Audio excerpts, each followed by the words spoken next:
H-Town, we are back. I am the Ultimate Fan, and you are on the Ultimate Fan Experience. Today, my guest, and also, I might say, one of my really close friends, Chief Texan, a.k.a. Nuff Said Tailgaters, a.k.a. my friend Freddie. Freddie, welcome to the show, man.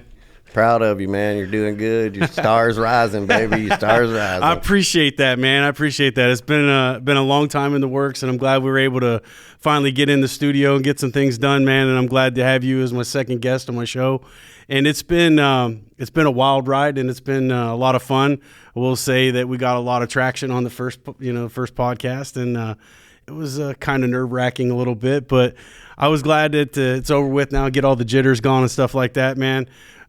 First off, I just wanted to thank you, man, because one of the things that I've always noticed is that your tailgate is one of the bigger tailgates in the Houston Texans.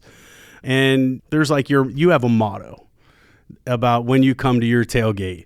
Let the fans know what your motto is at the tailgate. I have 3 rules. Everybody's welcome, no drama, have fun. Absolutely. And that's what it's all about. And I tell you what, and all 3 of those things, 9 times out of 10 happen. 10 times out of 10. I can say we've never had any problems. We've had somebody die there, but we saved their life. Right. You know, it's like, and even that got some traction with J.J. Watt, even too. I think he was the one. He ended up giving the guy who actually passed away a jersey because I guess they had to cut the first one off of him. Yeah, right? They had to cut his J.J. Watt Platinum jersey off, and they came out and gave him an autographed jersey. I mean, you know, the guy could have walked 20 different directions, right? And he happened to walk towards our tailgate. We're like, hey, y'all come in and have a drink. Boom. At my tailgate, we had... Hopefully it wasn't the drink that got him. No, he hadn't even got there yet. But we had an EMT there. We had a cardiac nurse there and 2 other nurses there that did CPR on him until the ambulance got over there and loaded him up, and he saved him, right. You know? And it's like he could have went 10 different directions, but fate took him straight to us. Man, that is crazy. And I will say another thing that I do like about this. I mean, a few years ago, I ran my own tailgate for a little bit, and we always gave back to the military. We never charged them an entry fee. We never charged them for any food, any drink that we gave them. It was just all given to them. And of course, when you took over, I want to say it was the End Zone King, correct? Yeah. Like the End Zone King's area, who, rest in peace, Enzo. We love you, brother. And, but when you took that over, that was one of the things you did too, man. I mean, the military, they come by, it's free drinks, free food too, right? Yeah, come on in.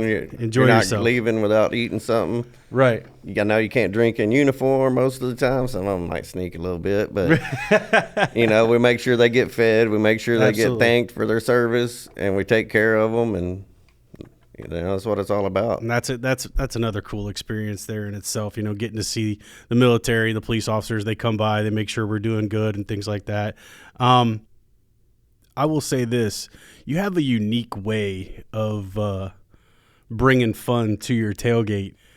I'll let you explain it because the fire truck in itself is an experience all in itself. I mean, you pull up and it's literally a drive-up party. Yeah, I can take it. Actually, I took it to your neighbor's house for his son's graduation. Actually, you did. You actually brought it to my house, and it was a cul-de-sac, and we had a really good time. Yeah, it's basically 1959 International.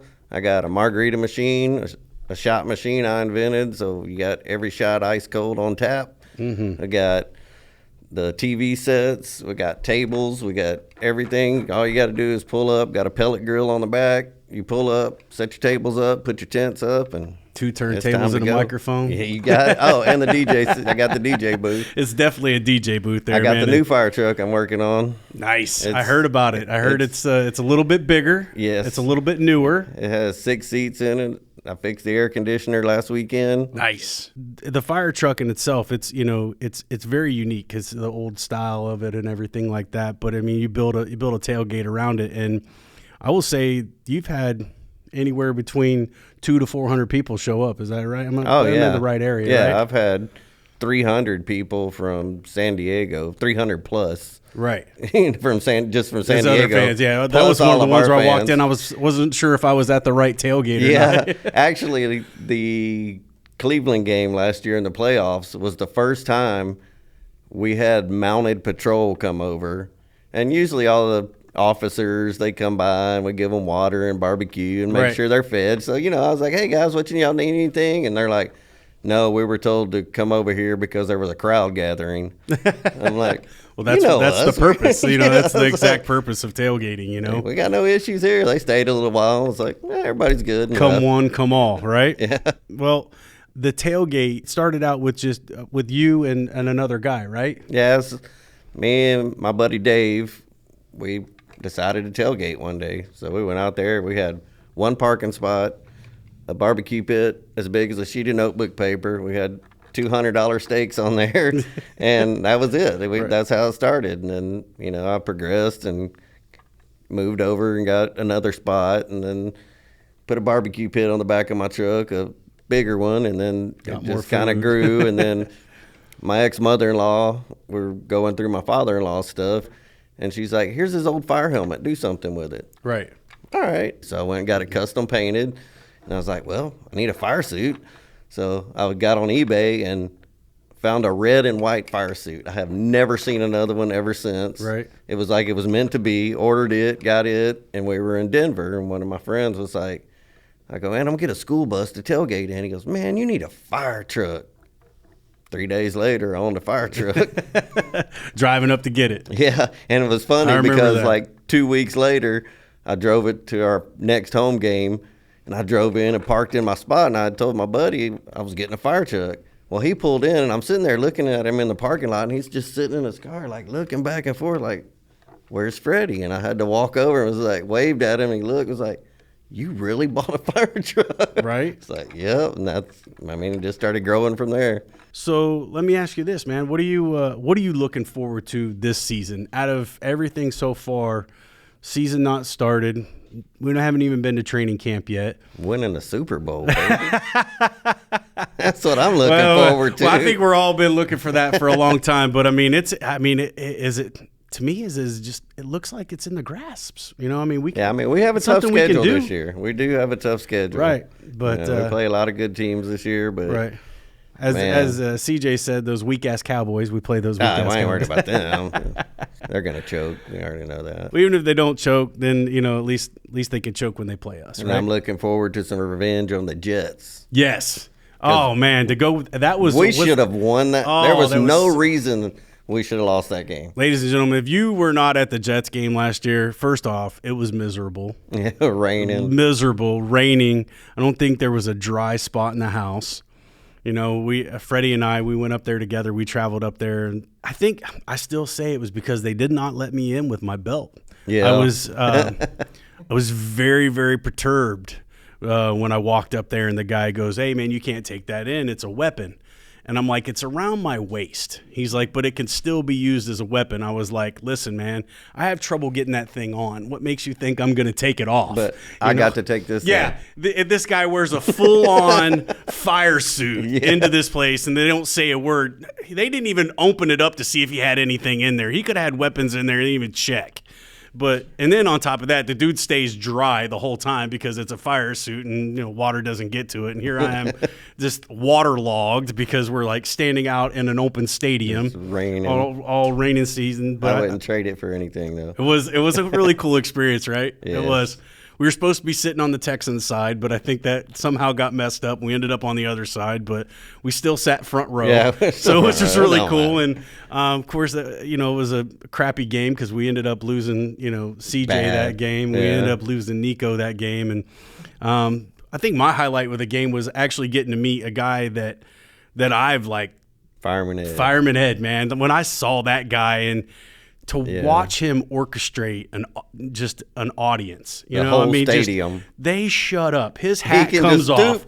His hat comes off, and it's silence. Like you can hear a pin drop in this stadium, and that is crazy in itself, And then when he just all of J-E-T, and then the crowd just erupts. It is crazy the way he commands the whole crowd. And they listen. Yeah, they just listen. in tune. It is so cool. We need that in Houston. Right, exactly. And I'm working on it, ladies and gentlemen. I'm working on it. And I'm going to, see what I can do about, getting that H-Town chant going. That's my goal, I mean, it's to really get a chant going in the, in the stadium and that swarm chant, it's working. I think with our defense getting better and better, I think that's gonna help out too. We just need push it a little bit of push, So Cal, Hannah, we're as fans, we're trying to make this chant work. We definitely want to, definitely get this crowd on their feet and give them a reason to cheer. And I know that's what they've done for so far. And so, but Super Bowl, that's it.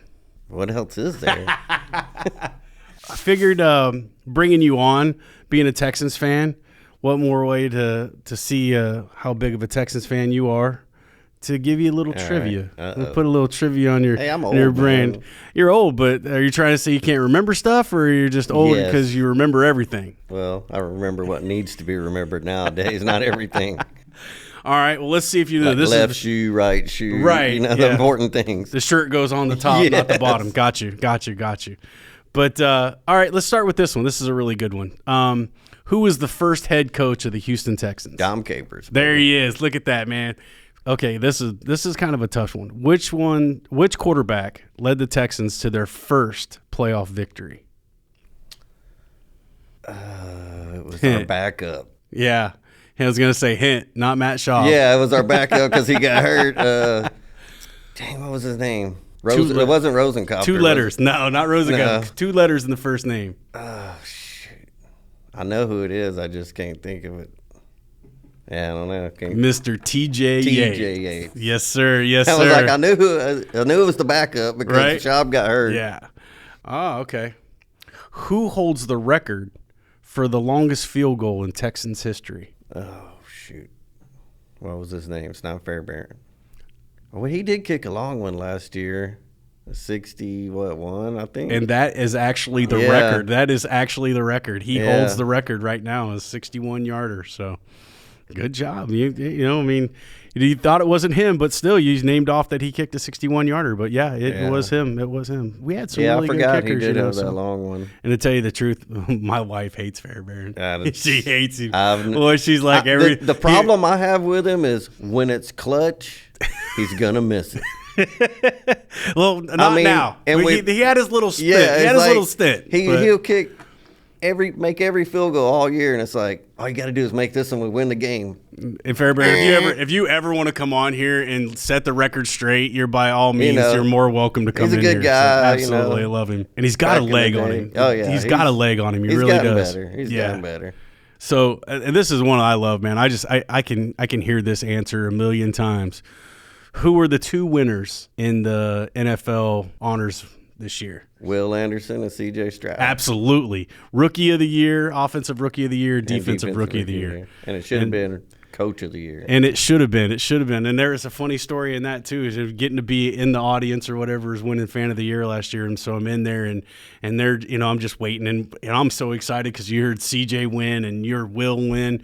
And we're in the audience, and I'm just sitting there, and I'm waiting, and they're like, okay, and the winner is, and you hear me in the background. And if you ever listen to the Honors Awards Center, you'll hear D'Amico Ryans in the super loud voice, and that's me in the corner. And the AP Coach of the Year presented by Verizon is...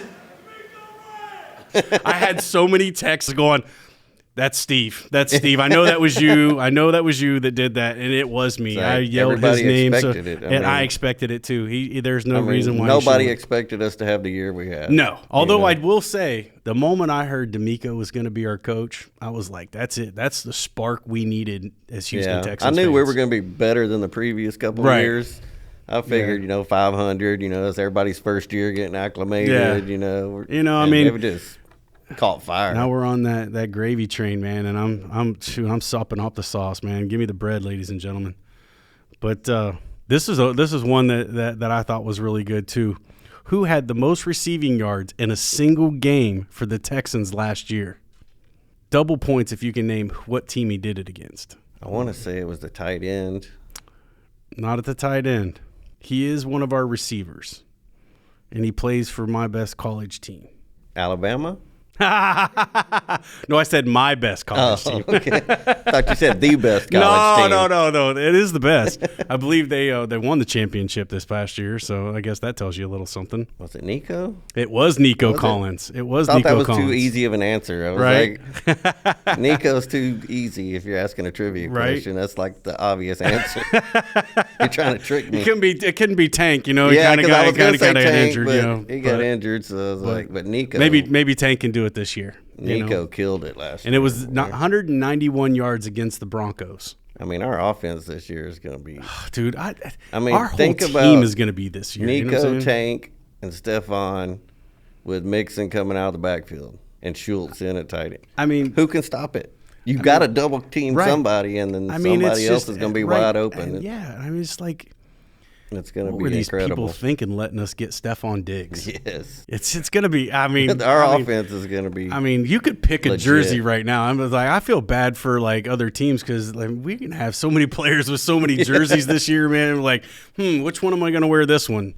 Number 1 is what I always wear, ladies and gentlemen. I just don't play that game anymore, you know, now that JJ retired and went on his way. I mean, and, you know, D'Amico Ryans was the first jersey I ever wore in the stadium. I'm always number 51. Right. My granddaughter's birthday, May 1st. There you go. Always on all my jerseys. See?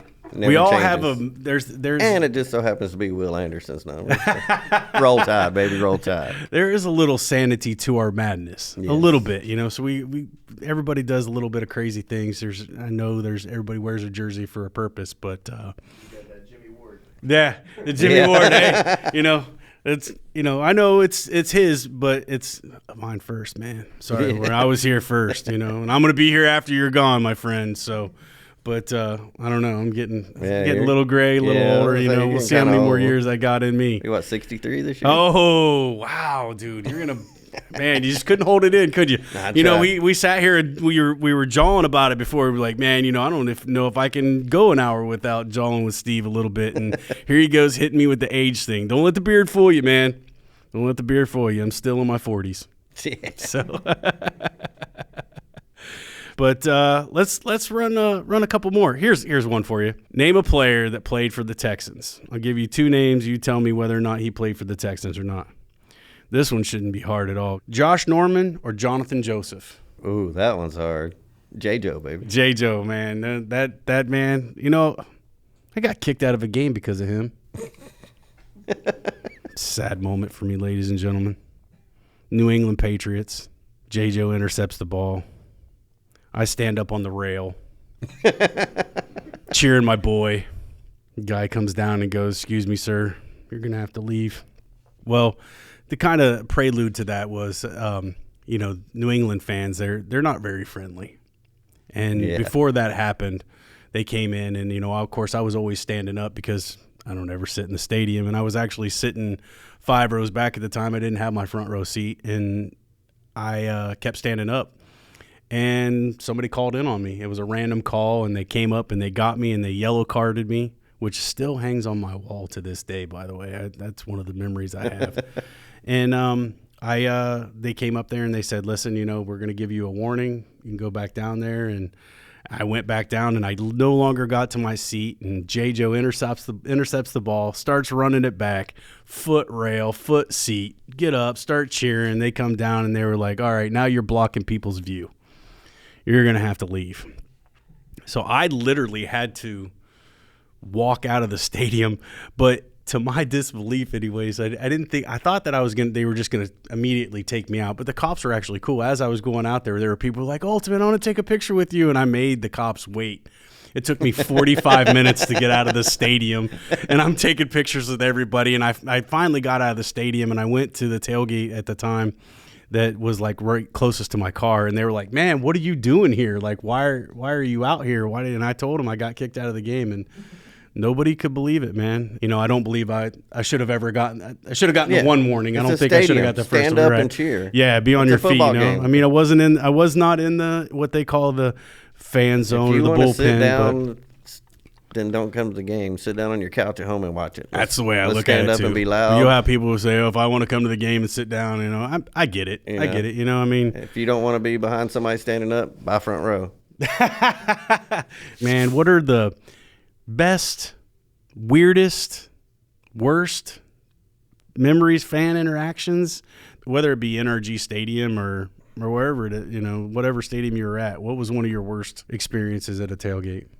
Or maybe not even a tailgate. Yeah, tailgates, I really don't have any problems. There was one game, I want to say, might have been Cincinnati. Mm-hmm. You have people getting in your face and messing with you. And, for the most part, I just ignore them and keep going. Or, say something self-deprecating, and they're like, What are you doing? It confuses them. It confuses them, and then you just walk on. It's a scare tactic, ladies and gentlemen. Like Baltimore last year, sitting in the front row like we always do, and this guy comes down and he walks next to me. He's like, "Where'd you get these seats?" I'm like, Ticketmaster, where everybody gets seats. It's like, silly question. I know the lady. She never sells these seats. I was like, maybe it was too cold. And then by the time the game started, we're talking, chit-chatting, and by the end of the game, I was hugging his wife by, and he was hugging me by. He goes, "Man," he goes, "honestly," he goes, "on my way walking down here, I saw you standing there in that fire suit." And I'm like, who is this a-hole sitting next to me? He's like, "But you're a really cool guy." Right. He's like, "I'm not here to start trouble." I don't know who you sat next to before. You can hate the team, just don't hate the fan, right? I think one of the cool moments, kind of a scary moment for me was, I'm going to say it was about 4 or 5 years ago. It was we play in Atlanta. And, I heard a ruckus behind me, but you kind of hear that in the game anyways. And so we're at the game and I hear this, and all of a sudden I hear Ultimate, they're fighting. And I turned around and I never really gave it any thought. Normally I try not to get involved in anything, but when I saw the guys actually fighting, there was a little girl that was probably 2 rows from up there, and they were just working their way up in the fight, and they're just tumbling over each other, and they're going up the stairs or whatever. And I didn't realize it, but there was a tape, and they're like, tape got sent to me, and they're like, "Dude, you just like grabbed this dude by the throat and moved him back or whatever." And I just wanted it to end because the little girl was scared, and I think that was a moment. It was like, and the thing about it is like when I broke it up and I realized it wasn't even Atlanta fans. It was 2 Texans fans arguing over over whatever it was, whether it be a beer or whatever it was, or you spilt beer on me, or you did this, and apologize and go about your way. There's no reason to make it, violent or whatever. But I will say the most hostile environment that I've ever been into was when the Eagles came to town on Thursday Night Football. Oh yeah, man, dude. I mean, they came full force, man, because at that time it was the World Series too. So it was either you're going to and we're playing the Phillies. Yeah. Right? So like it's 2 big games in town, and you got the Philadelphia Eagles in town, you got the the Phillies in town. And they're like, "Okay, do we go to the football game or do we go to the the Astros game?" The tailgate a lot was of Eagle fans. Exactly, and I will say this though, most of the Eagle fans were cool. I did have an experience where I had let a couple of where I stand in the front row. You're able to get stuff from guys, or the players coming up, they're throwing stuff, and so I try to give them the experience of getting to meet some of these guys, right? Yeah. And so I have 2 young children in front of me, and I'm literally got my hands on the rails, and I've got people just pushing, and they are just like, they're adamant about reaching over me and things like that. And I turned around, and there was just this one guy, and he just wouldn't stop, right? It was no matter what, he was just like coming over. And finally I said, "Listen, dude, I know security there. They all know me. They all know that what I'm doing is a good deed, Yeah. And he just literally wouldn't stop. And I was like, "Hey, man, back up," right? And he was like, "Don't put your hands on me, this, that, and everything." I was like, "This is real quick. Hey, take him out," right? And so they literally took him out. He was up at the top waiting for me when I got up there and was just like, "This is MFer. I'm gonna beat you down." I didn't even have to do anything. I mean, I don't know this guy from this day, but he was probably 6'7", 6'8". He literally just grabbed the dude and goes, "You're not messing with Ultimate. Come on, get out of here." And he was like, he's like, "Listen, dude, just move on." He's like, "You about to get hurt." And that was one of the cool moments for me, because, I'm not a small guy, but I could have taken care of myself. But it's kind of nice to know that, you got your fan base behind you. So, cool moments. Yeah, I actually had Wilson Sporting Goods at my tailgate that week. Oh. And they had brought a bunch of Eagle stuff, and they had brought a bunch of Texan stuff. So all the Eagle stuff I was giving to the Eagles fans. And Right. that one guy pulled me aside, was like, "This is weird. We wouldn't do this in Philly." I'm like, Right. "Why not?" You Right. know, No, we that's throw what beer we cans. do. We Yeah. and full beer cans at that. That's what we do. Especially if you're a Vikings And fan. he I felt bad he for was the actually a Vikings fans that year. firefighter, and he went back home. And he's like, "Hey man, can I send you some stuff?" So I gave him my info, and he went home and mailed me a bunch of stuff Very from their cool. fire department, like See? a beer, they have. You know, and it's when like, you see, give we can all back, get man. along. Yeah, when you give back too, man, it just shows that people are more willing to give you stuff. I would have to say the most hostile environment I was ever in was when we played the Rams at the Coliseum when the Astros had just beat the Dodgers in the World Series. Oh wow, It was insane. I bet. When we got off the airplane, they were like, we were all wearing our Astros gear, of course. Yeah. And so they're like, all Astros fans' bags may or may not come out on the belt. They were just talking trash in the airport. And there was fights Like, wait a at the minute, game. I know I brought luggage. Yeah, it was crazy. Yeah. Well, Freddie, first off, man, I appreciate you coming on here, man, and giving the experience. And I wanted to let everybody know, if you guys are in the Blue Lot 20, come out, meet Freddie, introduce yourself, man. He'll, welcome you with open arms.